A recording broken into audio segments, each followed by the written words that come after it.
Hello students, Ashwani GS classes में आप लोगों का बहुत बहुत स्वागत है। मैं दीपशिखा द्विवेदी। इकोनॉमिक्स का एक और बहुत ही मज़ेदार, बहुत ही इंटरेस्टिंग चैप्टर और बहुत ही क्वेश्चन ऐसे जो एग्ज़ाम के दृष्टिकोण से बहुत ही इम्पोर्टेंट क्वेश्चन बनते हैं, बहुत ही अच्छे क्वेश्चन बनते हैं इस टॉपिक से। तो यहाँ आप देखेंगे इस सेट में तो कम से कम आपको 12 से 14 क्वेश्चन मिलेंगे, लेकिन मेरी ये रहेगी प्रयास कि आपको मैं इससे ज़्यादा क्वेश्चन बता सकूं। जहां ज़रूरत होगी एक्सप्लेनेशन की, फुल एक्सप्लेनेशन आपको मिलेगा। उससे रिलेटेड अगर और कुछ और प्रश्न बनेंगे वो मैं आपको बताते चलूँगी। तो इसी तरीके से रेगुलरली और यूनिक चैप्टर, यूनिक क्लास पाने के लिए अश्वनी जीएस क्लासेस को सब्सक्राइब करेंगे, वीडियो को लाइक और शेयर करेंगे। जल्द से जल्द हमारे 1000 को सब्सक्राइबर को आप पूरा करेंगे ताकि हम आपको लाइव क्लास दे सकें। तो चलिए बच्चों, हम क्लास स्टार्ट करते हैं अपने फर्स्ट क्वेश्चन के साथ। आपके स्क्रीन पे मेरा फर्स्ट क्वेश्चन है, आपको दिखाई दे रहा होगा, आप देख पा रहे होंगे फर्स्ट क्वेश्चन क्या कहता है। आज का क्वेश्चन जो होगा मुद्रा यानी कि मनी से रिलेटेड होगा। कल हम पढ़े थे आरबीआई से रिलेटेड, मतलब आरबीआई से जितना क्वेश्चन बन सकता था उतना को मैं लेने का प्रयास की थी, जिससे एक आरबीआई से रिलेटेड जितने भी क्वेश्चन आपके कंप्लीट हो गए। ठीक है, इससे पहले एग्रीकल्चर से सबसे फर्स्ट वीडियो हमारा आया था, एग्रीकल्चर में भी रेवोल्यूशन से। तो देखिए आज मुद्रा से रिलेटेड होगा, कल बैंकिंग से रिलेटेड इसके कल लाने का हम प्रयास करेंगे, बैंकिंग के कुछ क्वेश्चंस। तो देखिए आज मनी के बारे में पढ़ेंगे, भारत में मनी के बारे में, भारत में मुद्रा से रिलेटेड कुछ ऐसे इंपॉर्टेंट क्वेश्चन जो एग्ज़ाम में बच्चों को बार बार आते हैं और ये एग्ज़ाम के पॉइंट ऑफ व्यू से बहुत ज़रूरी है, चाहे एंट्रेंस का एग्ज़ाम हो चाहे कोई कॉम्पिटिटिव एग्ज़ाम हो। चलिए फर्स्ट क्वेश्चन को हम देखते हैं। फर्स्ट क्वेश्चन हमारा क्या कहता है, भारत में सर्वप्रथम पत्र मुद्रा का चलन आरंभ हुआ। भारत में सर्वप्रथम पत्र मुद्रा का चलन कब आरंभ हुआ, क्वेश्चन में आपसे ये पूछ रहा है। इस क्वेश्चन में बच्चों कोई एक्सप्लेनेशन की आवश्यकता नहीं है, इसमें कुछ एक्सप्लेनेशन करने की जरूरत नहीं है। आपको मैं बस ये बता दे रही हूँ कि पत्र मुद्रा भारत में प्रारंभ कब से हुआ। कब से पत्र मुद्रा मतलब नोटों की छपाई कब से होने लगी। इससे पहले जानते ही हैं, इतिहास पढ़े ना, हिस्ट्री, तो उसमें धातु की मुद्राएं चला करती थी, स्वर्ण की मुद्राएं हैं, चांदी की मुद्रा, तांबे की मुद्रा चला करती थी। लेकिन पत्र मुद्रा, धात्विक मुद्रा का पहले चलन था ना। तो पत्र मुद्रा का चलन कब से प्रारंभ हुआ, तो 1806, ऑप्शन डी हमारा बिल्कुल राइट हो जाएगा। सन 1806 ईस्वी से भारत में पत्र मुद्रा प्रचलन में आया। ठीक है, भारत में पत्र मुद्रा प्रचलन में कब आया, 1806 ईस्वी में। 110% इम्पोर्टेंट क्वेश्चन, इसको कॉपी में भी नोट करेंगे और अपने माइंड में भी नोट करेंगे, एकदम याद करने वाली चीज़। और इसे बिल्कुल भी आप थोड़े सा भी इसे आप हल्के में ना लें। इन क्वेश्चंस को बहुत ही इंपॉर्टेंट और अच्छे क्वेश्चन है। अब दूसरा नंबर क्वेश्चन देखिए, भारतीय रुपये का सर्वप्रथम किस वर्ष अवमूल्यन किया गया। भारत में भारतीय रुपए का सर्वप्रथम कब अवमूल्यन किया गया। अब जो अवमूल्यन शब्द आया, यहाँ से कुछ बच्चे घबराएंगे, लेकिन उसको मैं भी बताऊंगी कि अवमूल्यन क्या है और ये कब किया गया, मैं पहले ये आपको बता दे रही हूँ। तो इसका आंसर होगा 1949 ईस्वी में, जब भारत अभी तुरंत आज़ाद हुआ था। अभी हाल में ही आज़ादी मिली थी भारत को। और भारत में प्रधानमंत्री जी कौन बने थे, तो नेहरू जी, पंडित नेहरू जी क्या करते हैं कि भारत में जो निर्मित वस्तुएं हैं, भारत की निर्मित वस्तुओं का विश्व पटल पर निर्यात को, ठीक है, भारत में निर्मित सब वस्तुओं का विश्व पटल पर निर्यात को बढ़ावा देने के लिए मुद्रा का अवमूल्यन कर देते हैं सन 1949 ईस्वी में। अब मुद्रा के अवमूल्यन करने का मतलब क्या हुआ, अगर इस क्वेश्चन को मैं बता दूं तो थर्ड क्वेश्चन मेरा लीक हो जाएगा। तो तीसरा नंबर क्वेश्चन देख लेते हैं, उसके बाद थोड़ा और इसे डिटेल में जानेंगे। तो सर्वप्रथम भारत में मुद्रा का अवमूल्यन कब हुआ, तो सन 1949 ईस्वी में। किसकी गवर्नमेंट थी, कांग्रेस की। प्रधानमंत्री कौन थे, तो ऐसा भी क्वेश्चन आता है कि सर्वप्रथम मुद्रा का अवमूल्यन करने वाले प्रधानमंत्री कौन बने, तो नेहरू जी बने। ठीक है, नेहरू जी ने सर्वप्रथम मुद्रा का अवमूल्यन किया। अब और आगे जानेंगे अवमूल्यन के बारे में, थर्ड क्वेश्चन को देख लेंगे, उसके बाद हम इसको और डिटेल में बता देंगे। देखिए अवमूल्यन शब्द का अर्थ क्या है, आपसे पूछा जा रहा है अवमूल्यन शब्द का अर्थ क्या है। अब देखिए मैं पहले बता देती थी, ये क्वेश्चन का कोई मतलब ही नहीं रह जाता। इसीलिए आप बताइए, उसके बाद हम इसमें एक्सप्लेनेशन करेंगे। तो ऑप्शन ए देखिए क्या कहता है, स्वदेशी मुद्रा का मूल्य बढ़ाना, स्वदेशी मुद्रा के बदले में नई मुद्रा लाना, स्वदेशी मुद्रा का मूल्य घटाना और इनमें से कोई नहीं। तो देखिए मुद्रा का अवमूल्यन करने की जहाँ तक बात आती है, मुद्रा का अवमूल्यन का अर्थ क्या होता है, तो स्वदेशी मुद्रा का मूल्य घटाना। ऑप्शन सी हमारा बिल्कुल राइट हो जाएगा। मुद्रा का अवमूल्यन का अर्थ होता है स्वदेशी मुद्रा का मूल्य घटाना। देखिए भारत में बच्चों अभी तक 3 बार मुद्रा का अवमूल्यन किया गया। अब इसे आप नोट कर लीजिएगा, बहुत ही इंपॉर्टेंट बात मैं आपको बता रही हूँ। तो सर्वप्रथम 1949 में, सेकेंड टाइम 1964 में, थर्ड टाइम 1992 में। तो देखिए 1992 में 2 स्टेज में, 2 चरणों में मुद्रा का अवमूल्यन किया गया। और मुद्रा का अवमूल्यन क्यों किया गया, अवमूल्यन का क्या अर्थ है आप समझ लिए कि अपने रुपया, भारत का क्या है मुद्रा, रुपया है, तो रुपया को अन्य विदेशी मार्केट में उसको गिराना। रुपया अभी जैसे देखिए डॉलर है 70-72 रुपये डॉलर इक्वल टू 1 रुपीज़ है, सॉरी 70-72 भारतीय रुपया इक्वल टू $1 है। तो पहले इतना नहीं था, पहले 1 रुपया इक्वल टू $1 था, लेकिन हम कह दिए कि 5 रुपये इक्वल टू $1। तो लोगों को जब सस्ता चीज़ें मिलेंगी, जब अमेरिका को $1 के बदले 1 क्विंटल गेहूं मिल जाएगी भारत में सपोज करिए, तो वो और कहीं जगह से क्यों लेगा, भारत से लेगा ना। तो इसीलिए मुद्रा का अवमूल्यन किया गया, क्योंकि जब हम इंडिया आज़ाद हुआ था, भारत को जब आज़ादी मिली थी, उस समय भारत बहुत खराब स्थिति में था। तो अपनी स्थिति सुधारने के लिए नेहरू जी क्या करते हैं, मुद्रा का अवमूल्यन कर देते हैं। अवमूल्यन करने का क्या इनका मतलब था, मकसद मात्र एक ही था, एक ही इनका मोटिव था कि विदेशी जो निर्यात है, स्वदेशी वस्तुओं का विदेश मार्केट में निर्यात को बढ़ावा देना, विदेशी रुपयों का, विदेशी कोष का भारत में जमा करना। विदेश को लोग अगर भारत की चीज़ों को खरीदेंगे तो विदेशी मुद्रा आएगी ना इंडिया में। तो इसलिए उन्होंने किया, 3 बार अवमूल्यन किया गया। एक बार 1949 में, फिर 1964 में और 1991 में 3 बार अवमूल्यन किया गया भारत में। ठीक है, अवमूल्यन का अर्थ भी आप समझ गए। अब चलिए 4th नंबर क्वेश्चन में, 4था नंबर क्वेश्चन देखते हैं, आपके स्क्रीन पर है, आप देख पा रहे होंगे 4th नंबर क्वेश्चन क्या कहता है। तो देखिए ये सेशन हमारा कम से कम 15 से 15 मिनट में मैं करने की कोशिश करूंगी, लेकिन अगर ज़्यादा चला भी जाता है तो सॉरी, क्योंकि वो अगर टाइम वेस्ट में ज़्यादा हो जाएगा तो उससे फ़ायदा आप ही का होगा। मैं ज़्यादा क्वेश्चन बताऊँगी, ना कि कोई फालतू का बात करके टाइम वेस्ट थोड़ी करूँगी। तो कुछ क्वेश्चन अगर ज़्यादा हो जाएंगे तो टाइम ज़्यादा हो जाएगा, वरना 12 या 15 मिनट का ये वीडियो होगा, आपका ज़्यादा लंबा वीडियो नहीं होगा। तो सब लोग वीडियो को प्लीज़ पूरा देखें।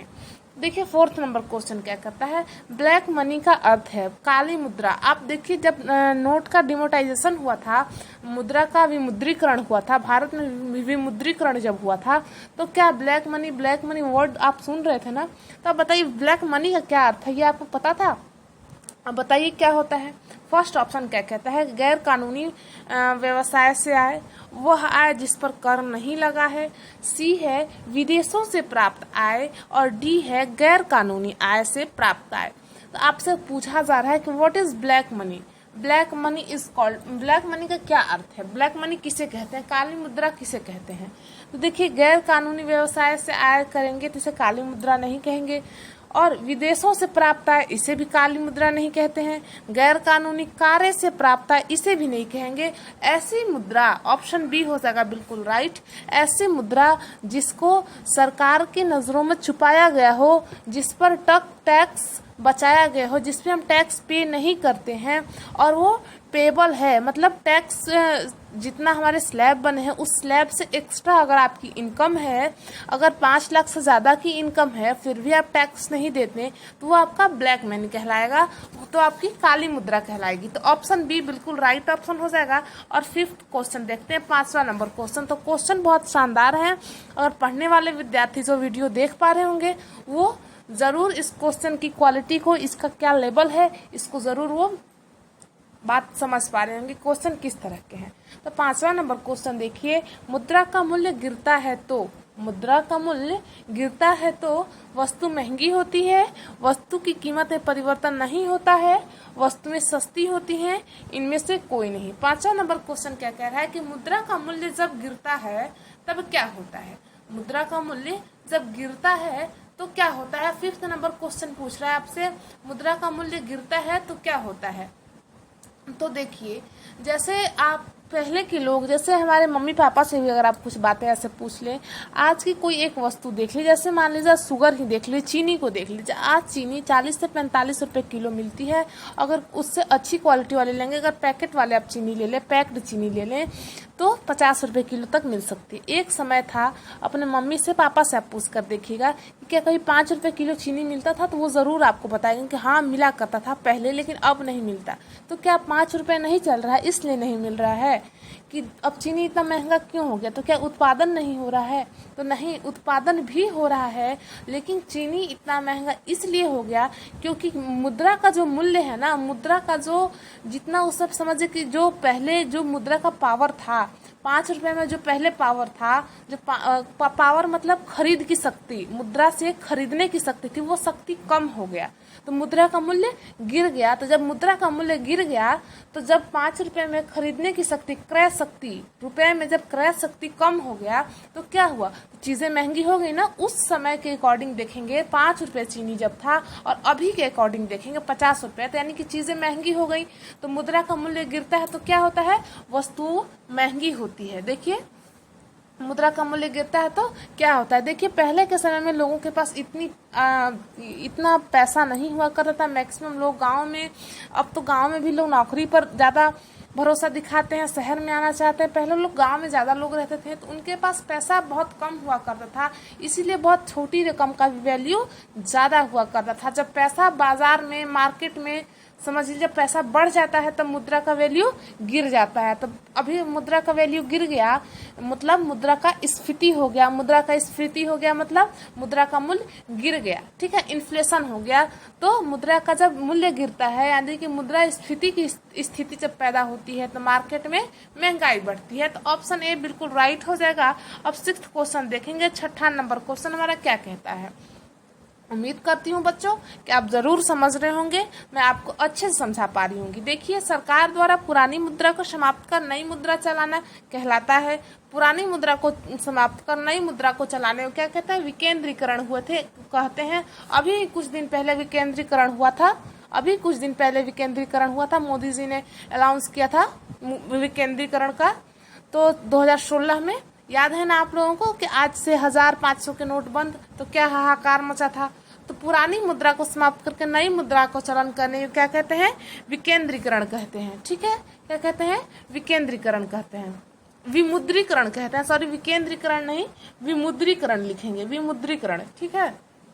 अब देखिए 7वां नंबर क्वेश्चन, देश का प्रथम तैरता हुआ एटीएम कहाँ स्थापित हुआ। वेरी इंटरेस्टिंग क्वेश्चन, और न्यू क्वेश्चन भी कह सकते हैं। देश का प्रथम तैरता हुआ एटीएम कहाँ पर है, मुंबई, दिल्ली, चेन्नई, कोची। आपके पास 4 ऑप्शन, आप जल्दी से बताइए। तो ऑप्शन डी हमारा बिल्कुल राइट हो जाएगा।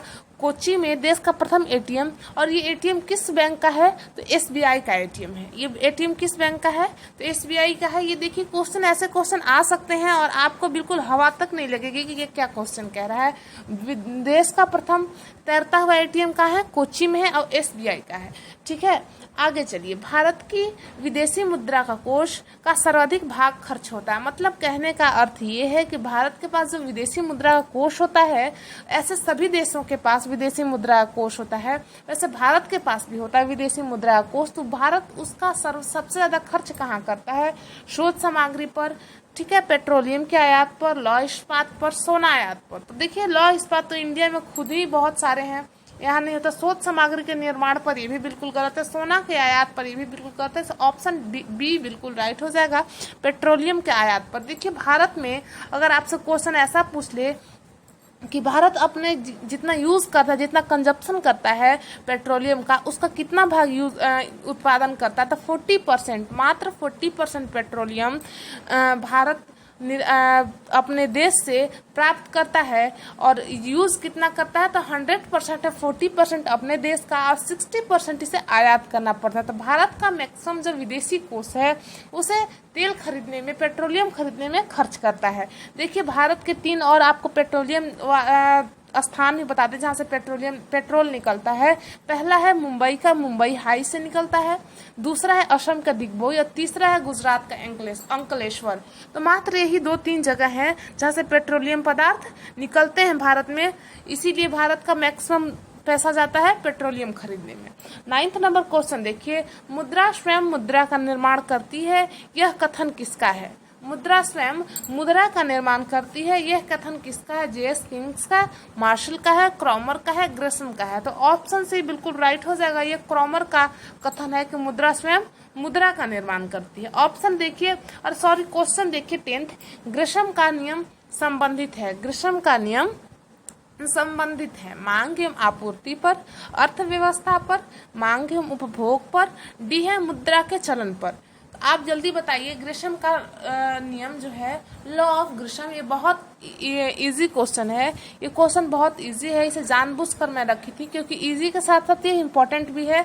तो ग्रेसम का रूल किससे रिलेटेड है? ग्रेसम जो रूल दिए थे, अपना जो नियम दिए थे, वो किससे रिलेटेड दिए थे? तो मुद्रा के चलन पर, खराब मुद्रा जो होती है अच्छी मुद्रा को चलन से बाहर कर देती है, इस तरह का उनका कथन था।